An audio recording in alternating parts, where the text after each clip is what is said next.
পৰা ইয়াতে এই বৈঠকখন অনুষ্ঠিত হ'ব আৰু খুব গুৰুত্বপূৰ্ণ পৰৱৰ্তী মুখ্যমন্ত্ৰী যিজন হ'ব তেওঁৰ ওচৰত কিন্তু প্ৰবল প্ৰত্যাহ্বান আছে আন সময়তকৈ অসমৰ বাবে অসমৰ ইতিহাসৰ আটাইতকৈ কঠিন সময় বুলি ক'লেও ভুল কোৱা নহয় কোভিড মহামাৰী অৰ্থনীতিৰ পৰা আদি কৰি সকলোকে প্ৰত্যাহ্বানৰ সন্মুখীন হ'ব লাগিব নতুন মুখ্যমন্ত্ৰীজন গতিকে সকলোৱে চকু ৰাখিছে কেৱল বিজেপি দলৰ কথা নহয় বিজেপি আনজন জ্যেষ্ঠ নেতাই সমৰ্থন কৰিব কিন্তু কোন হ'ব আনুষ্ঠানিকভাৱে সেই কথা আৰু কেইটামান মুহূৰ্তৰ পিছতে হয়তো 12 বজাৰ ভিতৰতে আনুষ্ঠানিকভাৱে গম পোৱা যাব মেডিন মাজেৰে হ'ব সকলো নিৰ্দিষ্ট প্ৰক্ৰিয়াৰ মাজেৰে হ'ব লগতে মন্ত্ৰীসভা গঠন সম্পৰ্কতো আলোচনা হ'ব মন্ত্ৰীসভাতে কাক কাক স্থান দিয়া হ'ব কাক কাক কি বিষয়ত দিয়া হ'ব এই সন্দৰ্ভতো আলোচনা হ'ব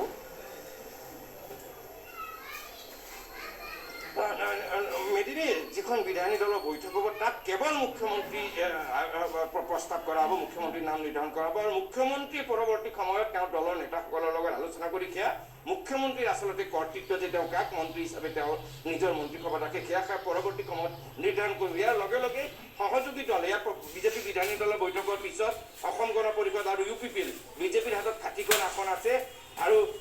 অসম গণ পৰিষদ আৰু বাকী UPPL যেহেতু সহযোগী তেওঁলোকৰ লগত পৰৱৰ্তী সময়ত বৈঠক হ'ব এয়া মিত্ৰ দলৰ ধৰ্ম মানি তেওঁলোকৰ লগতো বৈঠকত মিলিত কৰিব আৰু কিন্তু মন্ত্ৰীসভাত কোন কোন হ'ব সেয়া মুখ্যমন্ত্ৰী বাছনিৰ পৰৱৰ্তী